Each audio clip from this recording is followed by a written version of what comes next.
आप सभी का इस कक्षा में स्वागत है। मैं डॉक्टर मंजीत चौधरी और आज हम करने जा रहे हैं एलिमिनेशन मेथड। और अब तक आप कर चुके हैं कि ज्योमेट्रिकल सॉल्यूशन कैसे निकालते हैं और किस तरह का वो होता है, और अलजेब्रिकल सॉल्यूशन में सब्स्टिट्यूशन मेथड। चलिए एक बार पीछे वाला हम रिकैप कर लेते हैं। ज्योमेट्रिकल सॉल्यूशन में हमने ये सब किया था कि अनुपातों की तुलना करके लाइंस की टाइप निकाली थी, और उसके साथ साथ ये भी हमने देखा था अगर रेखिक समीकरणों के द्वारा प्रदर्शित होती लाइनें कैसी हैं, प्रतिच्छेदी रेखा, तो हमारा जो हल होता था वो क्या होता था, अद्वितीय। अद्वितीय मीन्स ओनली वन, क्या होता था, अद्वितीय हल। अगर हमारे पास रेखाएं हैं एक दूसरे पे ओवरलैप होती हुई, समपाती रेखा, कैसी रेखा है, समपाती, तो हमारे पास हल क्या होते थे, अनेक। कैसे हल होते थे, अनेक हल। और अगर हमारे पास रेखाएं हैं पटरी की तरह, पैरेलल लाइंस, समानांतर रेखा, तो हमारे पास कोई भी हल नहीं होता था, कोई हल नहीं होता था। ये सबको रिकॉल है? ओके, चलिए बेटा देखते हैं तुम में से कौन कौन बादाम खाता है। जरूर इससे रिलेटेड क्वेश्चन आएगा लास्ट तक की, याद रखना। इसके साथ साथ हमने ये भी किया था कि हम जो हमारा दिया हुआ रेखिक समीकरण युग्म है उससे चरों के अनुपातों की तुलना करके भी हम समीकरण जो युग्म है उसको ज्योमेट्रिकली ना दर्शा के भी केवल उसके अनुपातों की तुलना द्वारा भी हम हलों के प्रकार बता सकते थे। अगर पहले दोनों बराबर हैं, तीसरा बराबर नहीं है, तो रेखाएं कैसी होंगी, कमेंट कीजिए अपना, प्रतिच्छेदी। तीनों ही बराबर हैं तो रेखाएं होंगी समपाती। पहले दो बराबर हैं, तीसरा बराबर नहीं है, तो रेखाएं कैसी हो जाएंगी, समानांतर। और उस सिचुएशन में क्या होगा बताइए आप अपना हल कमेंट के द्वारा।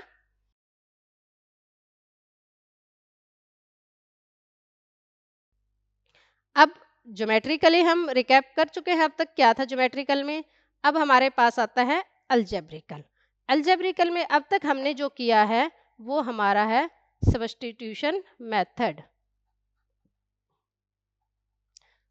प्रतिस्थापन विधि, प्रतिस्थापन विधि। चलिए एक क्वेश्चन का रिप्लाई कीजिए पहले मुझे, फिर हम प्रतिस्थापित विधि पे आते हैं।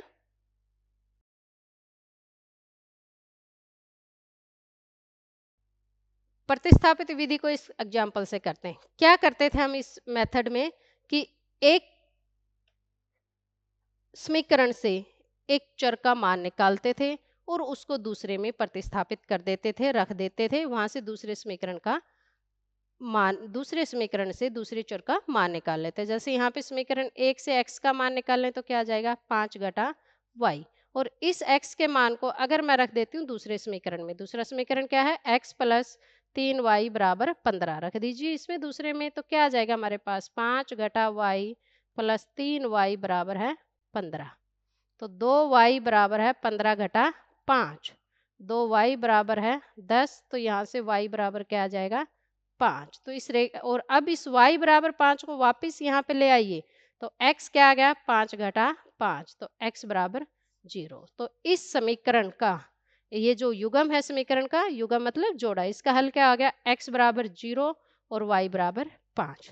लेकिन बेटे प्रतिस्थापित जो विधि है वो कहाँ पे फेल हो जाती है, अगर हमारे पास ऐसी सिचुएशन आ जाए कि एक चर को हम समीकरण से अलग ना कर पाए दूसरे चर के रूप में, या अलग कर पाए लेकिन उसके बाद जैसे दूसरे समीकरण में रखें तो उसकी जो कैलकुलेशंस है वो काफ़ी कॉम्प्लिकेटेड आ जाए। तो इस फैसले से बचने के लिए हमने क्या किया है, एक और विधि का निकाली और उस विधि का नाम है विलोपन विधि। चल एक क्वेश्चंस का रिप्लाई कीजिए पहले मुझे आप।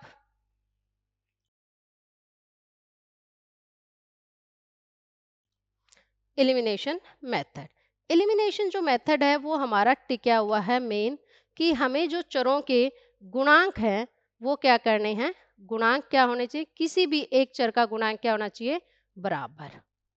गुणांक क्या होना चाहिए, बराबर।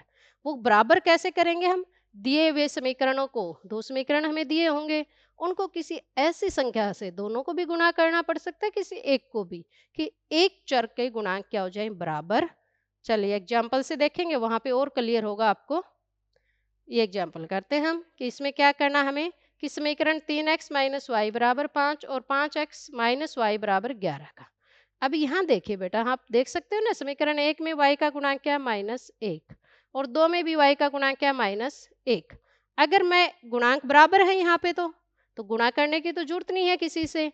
तो अब हमारे पास अगर ऐसी सिचुएशन हो कि गुणांक बराबर हो, तो उस टाइम हमें समीकरण को क्या करना है, सिर्फ घटाना है।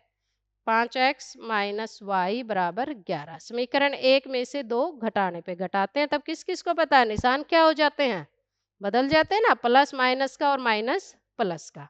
तो यहाँ पे 5x प्लस का था माइनस का कर दिया, y माइनस का था प्लस का कर दिया, और 11 प्लस का था क्या कर दिया हमने, माइनस का। तो माइनस का 2x बराबर आ गया माइनस का 6। यहाँ से x का मान क्या आ जाएगा, हल करने पे 3, और x का मान 3 समीकरण 1 में रखेंगे तो 3 गुणा 3 घटा y बराबर 5। तो y क्या आ गया, 9 घटा 5, तो y बराबर आ गया 4। तो हमारे पास इस समीकरण का हल क्या आ गया, इस pair of linear lines equations का, 3 और 4 होगा।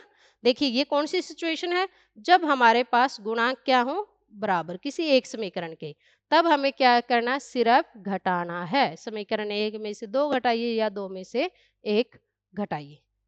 इक्वेशंस का और रिप्लाई कीजिए।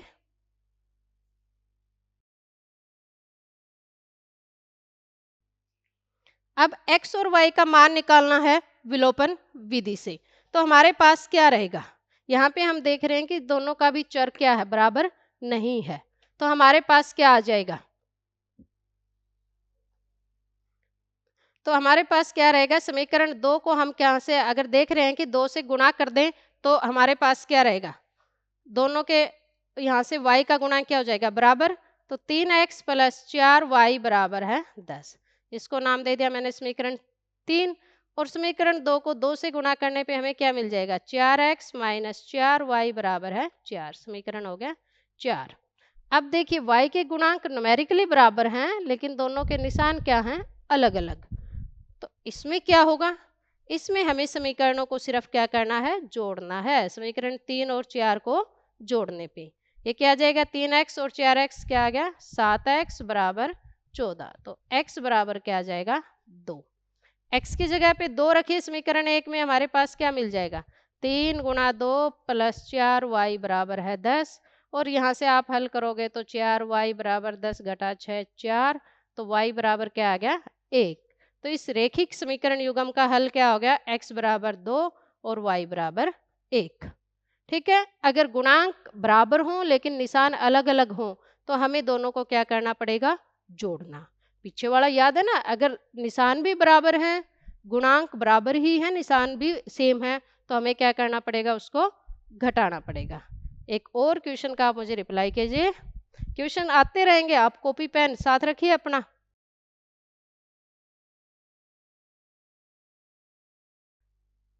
अब दो दोस्त होते हैं, काव्या और सौरभ। एक दिन वो लंच कर रहे होते हैं कंपनी में, और उनका लंच नहीं आता, काफ़ी टाइम लग जाता है। उन्होंने पिज़्ज़ा ऑर्डर किया।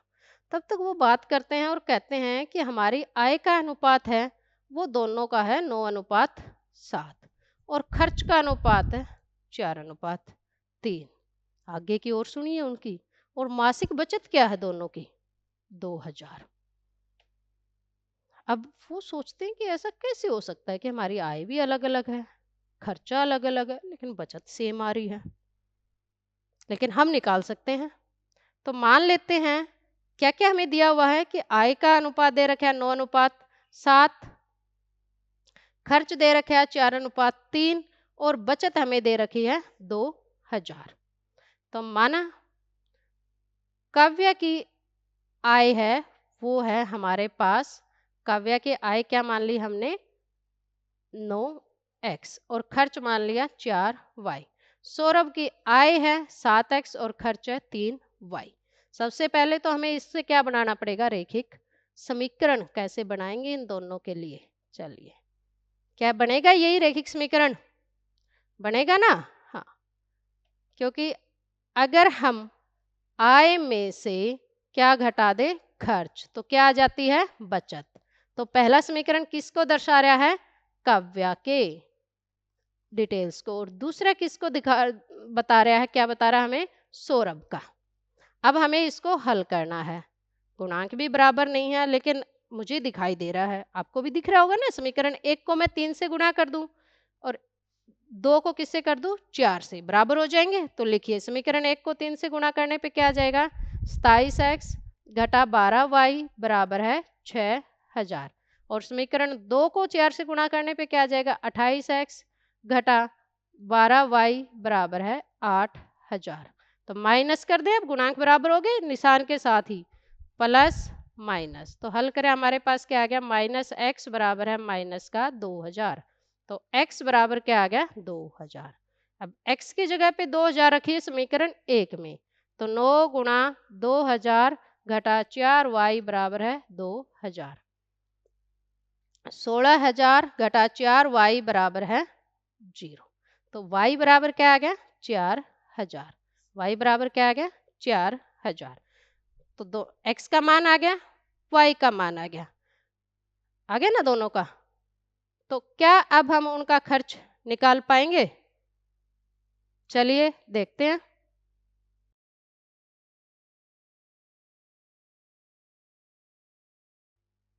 आय क्या होगी? काव्या की। x का मान कितना आया था पीछे? किस किस को याद है? कमेंट करिए आंसर अपना। x का मान आया था 2000। तो 9000 गुणा 2000 तो कितना आ गया? 18000। और सौरभ की आय कितनी आ गई? 7000 गुणा 2000 तो आगे हमारे पास 14000। दोनों की आय निकाल ली। काव्या की कितनी आ गई? 18000 और सौरभ की कितनी आ गई? 14000। अब खर्चा क्या होगा? कुछ तो आप भी करिए ना बेटे, निकालिए दोनों का खर्च क्या होगा। एक क्वेश्चन आता है यही आपके लिए खर्च निकालने वाला है।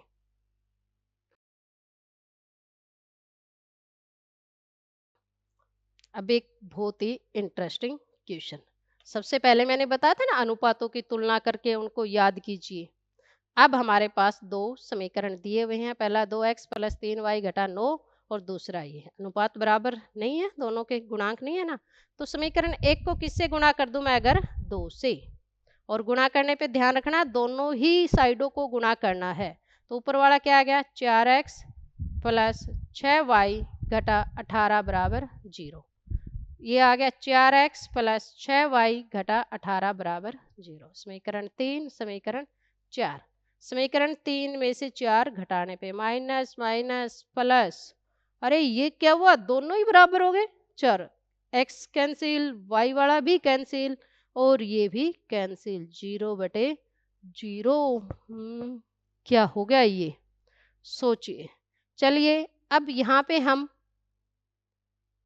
ये मेथड तो अपना फेल हो गया, हम तो जहाँ चले थे वहीं पहुँच गए। अनुपातों की तुलना करिए। a1 बटे a2 क्या है? 2 बटे 4। b1 बटे b2 3 बटे 6 और c1 बटे c2 माइनस 9 बटे 18 और तीनों ही किसके बराबर हैं? 1 बटे 2। क्या है? कुछ याद आ रहा है? क्या है हमारे पास? a1 a2 बराबर है b1 b2 बराबर है c1 बटे c2। अनुपात तीनों क्या है? बराबर। तो ये किस तरह की रेखाओं को दर्शाएगा? हमें समपाती रेखा। किसको दर्शा रहा है ये? समपाती रेखा। समपाती रेखा। और जब रेखाएं समपाती होती थी तो किस तरह के सॉल्यूशन होते थे? अनेक सॉल्यूशन, अनेक हल, इनफाइनाइट सॉल्यूशन। तो यहां से हम कहां पहुंचे कि अगर हमारे पास ऐसा हो कि दोनों ही चरों के गुणांक हो जाए बराबर और हमारे पास आ जाए 0 बराबर 0, तो हमारे पास जो सॉल्यूशंस की टाइप है वो कैसी आ जाएगी? अनेक हल।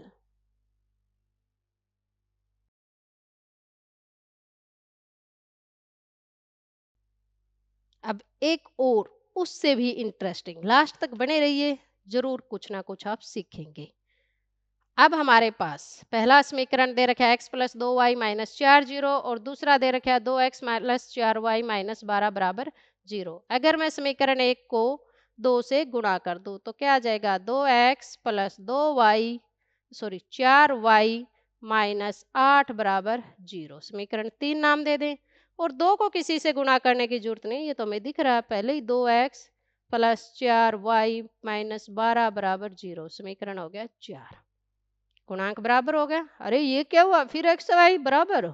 चलिए देखते हैं, minus minus plus, 0 0 cancel out, minus के 8 प्लस का 12, 4 बराबर 0। दैट्स इम्पॉसिबल, ऐसा तो नहीं हो सकता। तो यहां से हमें क्या मिला? फिर हम अपने गुणांक के कंपैरिजन पे पहुंचते हैं। करो भाई, निकालिए आप अपने अपने कॉपियों में। मैंने किया तो मुझे मिला a1 बटे a2 मिला 1/2, b1 बटे b2 भी मिला 1/2, लेकिन c1 बटे c2 ने बात डोब दी भाई। ये आ गया -4 बटे -12 मतलब 1/3। तो क्या है हमारे पास, a1 a2 बराबर है b1 b2, बराबर नहीं है c1 c2। तो कौन सी सिचुएशन आ गई? आ गई भाई पटरी जैसी लाइंस, पैरेलल लाइन। और पैरेलल लाइन में क्या कोई सॉल्यूशन होता था? No solution. क्या होता था? No solution.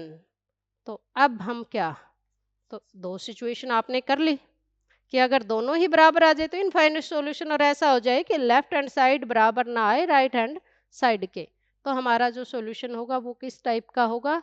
No solution. और लाइंस किसको रिप्रेजेंट करेंगी? पैरेलल लाइंस को। इक्वेशंस क्या क्या निष्कर्ष निकला कि इसको जो दर्शाती हुई लाइंस हैं वो कैसी हैं? Parallel lines. कैसी लाइंस हैं? Parallel lines. और सॉल्यूशन है वो कैसा है? No solution lines. कैसी हैं? Parallel lines. चलिए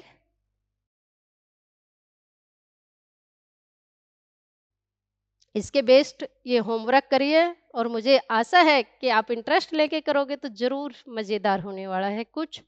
और दो क्वेश्चंस भी हैं आपके लिए। प्रश्न 1, प्रश्न 2, प्रश्न 3। Thank you for watching. Keep learning. Have a nice day. Stay safe.